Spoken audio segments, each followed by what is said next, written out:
E aí, vocês estão bem? Então, Vai dar namoro? tranquilo. Graças a Deus, sim. Né? Suave. Estão bem? É? Aham. É legal? É. Conheci o pai dela. Conheceu? Você não tinha conhecido Lá já? em Embu, não. O pai dela mora em Embu. Nossa, no outro O lado. pai dela e a mãe dele é divorciado. Ela mora com a mãe. É. A mãe e o irmão. Olha lá, pegou. Você viu? Os teus? Pegou? Pegou. Pegou agora, E o pai aí? dela é legal? Vai. O pai dela é policial civil. Não tem nada a ver, nem parece policial, sabe? É. Tranquilão. Mas casou de novo? Não, tô namorando uma menina aí. Ele só namora Você professora, não filma? impressionante. A mãe da Karina é professora, a namorada dele lá de Embu é professora, a tia dela é professora. É, você é a mesma coisa. Sabe? Seu colega curte? Nossa, curto bastante. Tem um monte de Vai. gente lá no banco. Tem? Tem. Tem o quê? Não, você tem que Aquário? mostrar o tamanho, cara. Do aquário. Isso aí não grava voz? Deve estar gravando. Ele tá gravando a voz. Vai lá, mudar um tchauzinho.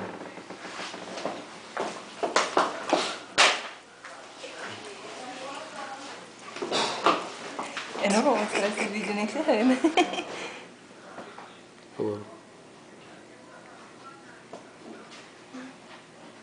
Você gravou do pequenininho? Mostra aquele também, irmão.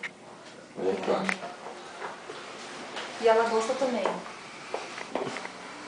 Ah, a bichinha, por que colocou aqui? Essa aí é outra, é um pequenininho. É outra? Que cresceu, é.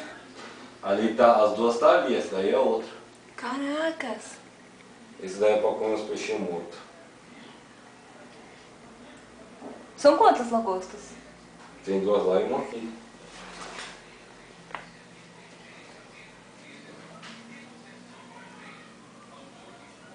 Nem vi o Nicolas ontem. Hã? O Nicolas. Veio? Tava todo feliz ontem, tudo alegre. Veio aqui? Veio?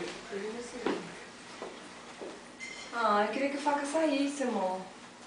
Tem que ficar quietinho olhando que ele sai. Ele nunca sai. Sai. Como que chama esse daí, ó? Qual? Aquele ali que tem um bicão. De lá? Leptosteus. Ele tem dente, leptosteus. Leptosteus. Você já viu que ele tem dente? Vi. Um dente igual de Você jacaré. assistiu mesmo. Alice no País das Maravilhas? Não. A gente tá com ele em casa. Mas é infantil, não é? É, bobinho. Ô, eu fui lá buscar os peixes hoje lá, né? É. Chegou um outro polipteros lá, muito louco, velho. Ele parece pedra. Qual que foi o mais caro, Thiago, de todos? De lá. Qual? Aquele ali? Não. Quanto foi? Como Agora chama? foi... Depende da época que você compra, né? Hoje Não, o hoje tá leptosteus chegou lá, o polipteros chegou lá 150 pau. Isso. Quando, É desse tamanho assim, 60 pequeno reais? assim. Qual? Quanto você comprou? Essa daí eu paguei 130. 130, mas era filhote, né? Esse também era filhote. Esse aqui foi 80. Nossa, esse tá bonito, hein? 80. 120. Ai, eu queria ver o faca. O faco foi 40. Ele nunca sai. Ele saiu aqui, ele já Acho que comeu ele é mais a bonito barriga de todos. dele. É, o faco é o mais louco, a cor dele, o brilho.